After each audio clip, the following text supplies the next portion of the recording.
Hi everyone, we are from Group 2 Intermediate Macroeconomic. Today we are going to discuss about the tools and effects of monetary policy.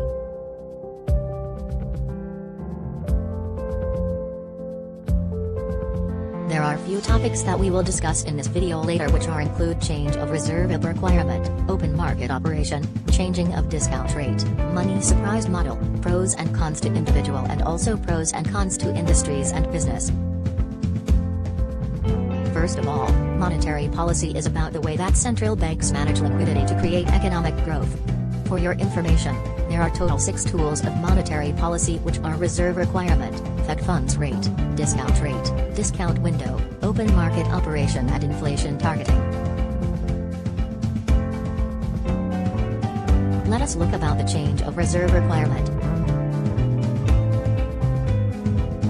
Reserve requirement can be defined as the amount of cash that a banks must hold in reserve against deposit made by their customers. When the reserve ratio increase by tighten the monetary policy, the supply of money will decrease.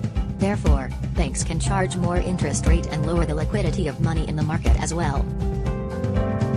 On the other hand, when the reserve ratio decrease by loosen the monetary policy, the supply of money will increase. Hence, banks cannot charge more interest rate and the liquidity of money in the market will incline.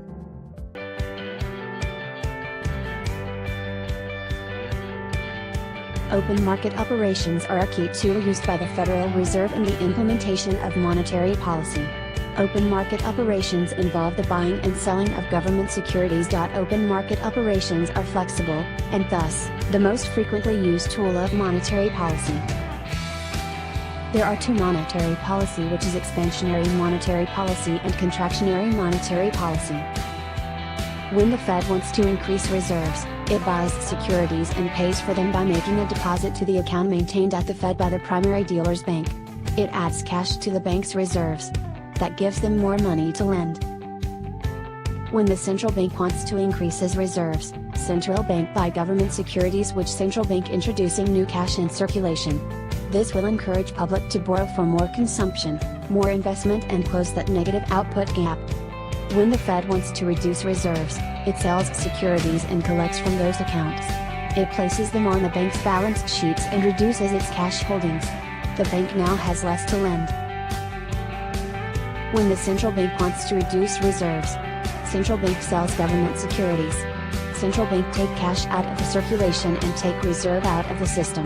This will cause public do not borrow, less consumption, less investment and close that positive or inflationary output gap. Third monetary policy tool is discount rate. Discount rate is the interest rate assessed on short-term loans acquired from regional central banks by banks and depositories. The ways of manipulate discount rate can be distinguished into increase or decrease the discount rate. Central banks make the decision according to nation's economic performance.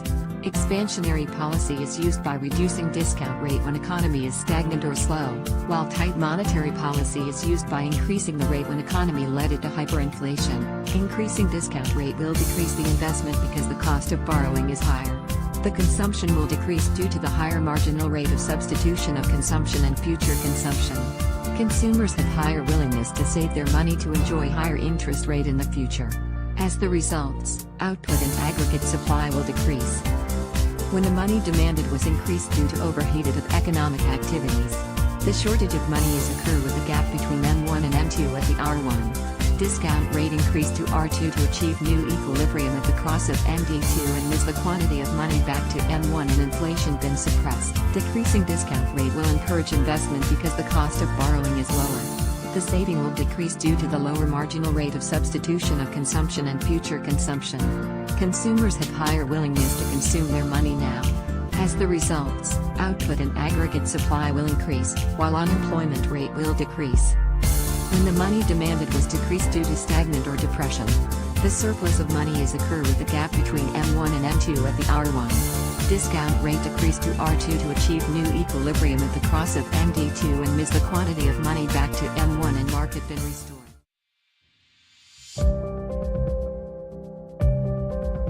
The money surprise model was sketched out by M. Friedman in 1968, and formalized by Robert Lucas in 1972. It was the first attempt to construct a theory where changes in the level of the money supply could have real effects. with all markets clearing all the time. The key element is imperfect information. Workers can observe current nominal wage but not the current price level, hence cannot observe current real wage. W equals W/P. If money supply shock or productivity shock hit the economy, workers can't observe Z or M during current period, but they can make inferences about a particular shock based on the movement of the nominal wage. When we back to monetary model, workers care about the real wage. Under perfect information, when M increases, labor supply unchanged, hence Y unchanged. But when Z increases, W increases, hence labor supply increases, Y increases. In monetary surprise model, there is imperfect information about real wage, unanticipated money supply increase nominal wage, workers expect an increase in real wage, hence increase labor supply. However, they had been cheated to work harder with a decreases in real wage. Here are the graphs that describe money surprise model and effects of non-neutral money. Pros and cons of monetary policy for individuals. Pros of monetary policy can lead to lower rates of mortgage payments, more investment and consumers spending more, and promote low inflation rates. Firstly, monetary policy can lead to lower rates of mortgage payments.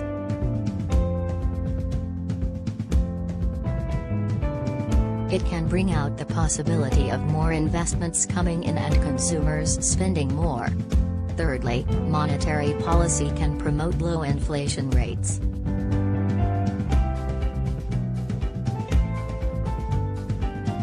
Cons of monetary policy could discourage businesses to expand, take time to be implemented, and not that useful during global recessions. First and foremost, monetary policy could discourage businesses to expand, and workers lose their jobs.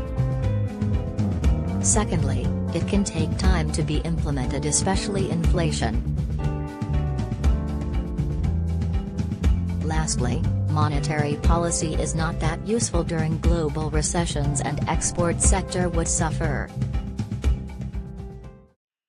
Pros and cons of monetary policy to industries and business.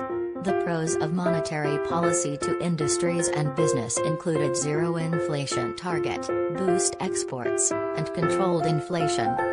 Zero inflation target.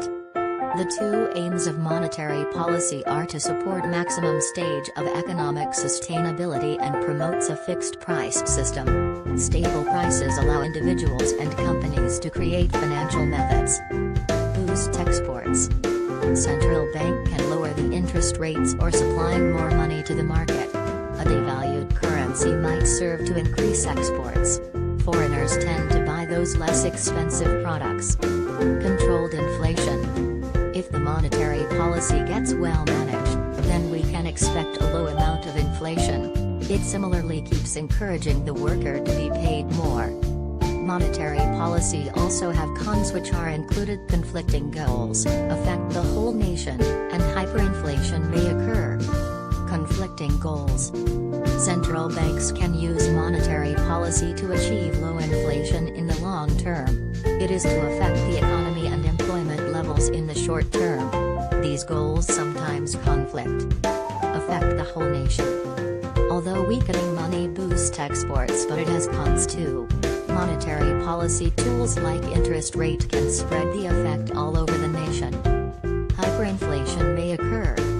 When interest rates settled in much lower rate, then it can cause a speculative bubble. All prices of goods and services are increased very quickly. If the situation continues for a longer period, it will create inflation that is going to be totally out of